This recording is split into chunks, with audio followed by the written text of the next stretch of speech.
ራሱን ነብይ ነኝ በማለት ሲጠራ የነበረው እና የሄሎ ታክሲ ባለቤት የሆነው አቶ ዳንኤል መታሰራቸው ይፋ ሆኗል።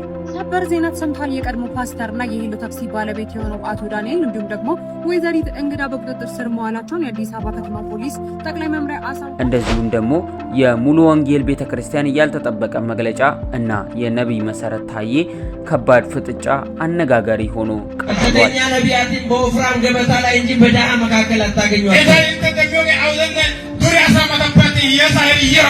ታጅበው ነው የሚሄዱት። የትም ሊያገኛቸው አይችልም። እነዚህም መረጃዎች ለእናንተ ይዘን ተገኝተናል። እናንተም ቪዲዮን ከመጀመራችሁ በፊት ቪዲዮን ላይክ እና ሼር ያድርጉ እንላለን። በቅድሚያ ራሱን ነብይ ነኝ በማለት ሲጠራ የነበረው ዳንኤል ዮሐንስ በከፍተኛ ማጭበርበር ወንጀል ተይዞ በትላንትናው ዕለት በፖሊስ ቁጥጥር ስር መዋሉ ተሰምቷል። በዚህ ጉዳይ ላይም የሰማነው መረጃዎች እናጋራችሁ።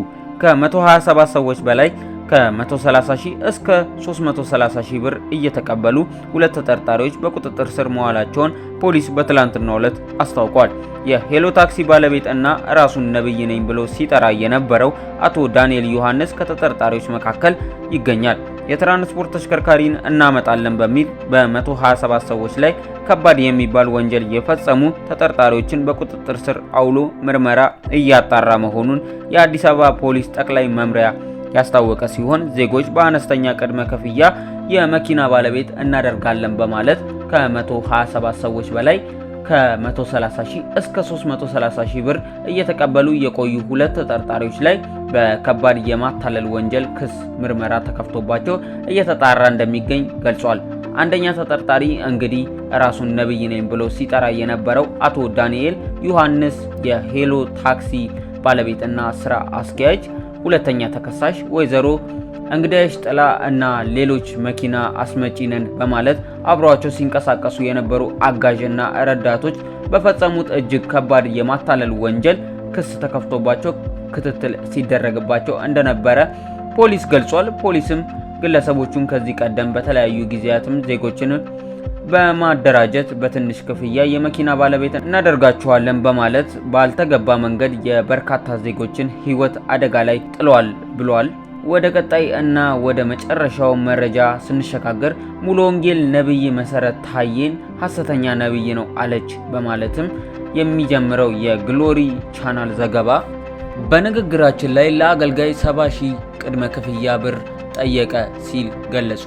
በኢትዮጵያ ሙሉ ወንጌል ቤተክርስቲያን የአረካ እናት ሙሉ ወንጌል ቤተክርስቲያን ባዘጋጀችው ኮንፈረንስ በቤተክርስቲያናቱ መምህር መጋቢ በጉባኤ መሰረት ታዬ ሐሰተኛ ነብይ ነቱ ስለማረጋገጡ የሚጠራበት ትቼ አንተ ብዬ አውራውት ያሉት አገልጋይ በመድረክ ላይ ያስተላለፉትን መልእክት በቪዲዮ ይዘንላችኋል። ቪዲዮውን እስከ መጨረሻው ይከታተሉት። እንግዲህ ከቪዲዮ በኋላ የምንመለስ ይሆናል። ቪዲዮውን ላይክ እና ሼር ማድረግ እንዳይረሳ። ቪዲዮውን ተከታትለን እንመለስ። ሐሰተኛ ነቢያትን በወፍራም ገበታ ላይ እንጂ በድሃ መካከል አታገኟቸውም። ታጅበው ነው የሚሄዱት። ድሃ የትም ሊያገኛቸው አይችልም።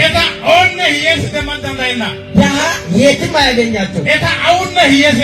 ስልክ እንኳን ቢደውል ሰክሬተሪ ናት የምታነሳው። አንድ ጓደኛ የነበር አብረን የምናገለግል ነቀምት ላይ ትልቅ ቸርች ከፍተዋል። በጣም የሚታወቅ ቸርች አለው። ቲቪ አራራ ይባላል። በኢትዮጵያ የመጀመሪያ ትልቅ ቸርች የሱ እና መሰረት ይባላል። ደወልኩለት። ሻሸመኔዎች አብራችሁ አገልግሉን ስላሉ እስቲ ደውላሉና ደወልኩለት። ሄሎ ተስፋ አለኝ።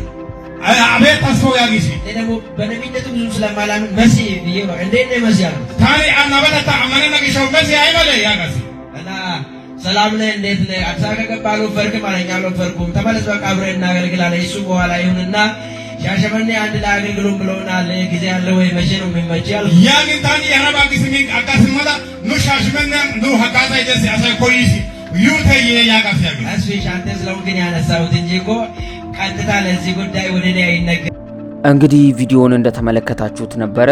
እኚህ የሙሉ ወንጌል አባት በተናገሩት ሐሳብ ላይ እንደዚሁም ደግሞ የሙሉ ወንጌል ቤተክርስቲያን ያልተጠበቀ መግለጫና የነብይ መሰረት ታዬ ከባድ ፍጥጫ አነጋጋሪ ሆኖ ቀጥሏል። ብዙዎችም በዚህ ሀሳብ ላይ በማህበራዊ ሚዲያ ላይ እጅጉኑ እየተወያዩበትና እየተነጋገሩበት ይገኛል። እናንተስ በዚህ ጉዳይ ላይ ምን አይነት ሀሳብና አስተያየት አላችሁ? ሀሳብና አስተያየቶች ካሏችሁ በሀሳብ መስጫ ሳጥን ስር ያስቀምጡልን እንላለን። በመቀጠልም እስካሁን ቪዲዮን ስትከታተሉ ለነበራችሁ ተከታታዮቻችን ምስጋናን እናቀርባለን።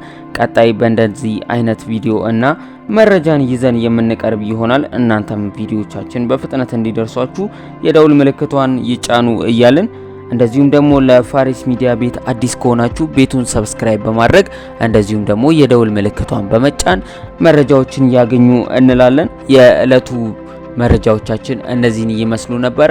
በመረጃዎቻችን ላይ ሀሳብና አስተያየት ካሏችሁ በሀሳብ መስጫ ሳጥን ስር ያስቀምጡልን።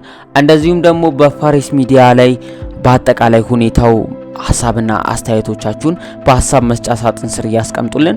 በአዲስ ይዘትን መቅረብ ካለብን እናንተ ሀሳባችሁን ያስቀምጡልን እንላለን። ሀሳባችሁን የምንመለከተው ይሆናል። እንግዲህ ለዛሬ ይዘን የቀረብንላችሁ እነዚህን ይመስላሉ። በአዲስ መረጃ እስክንመለስ ድረስ ቸር ሰንብቱ እያልን እኛ ከወዲሁ ለመሰናበት እንገደዳለን። ቸር ሰንብቱ።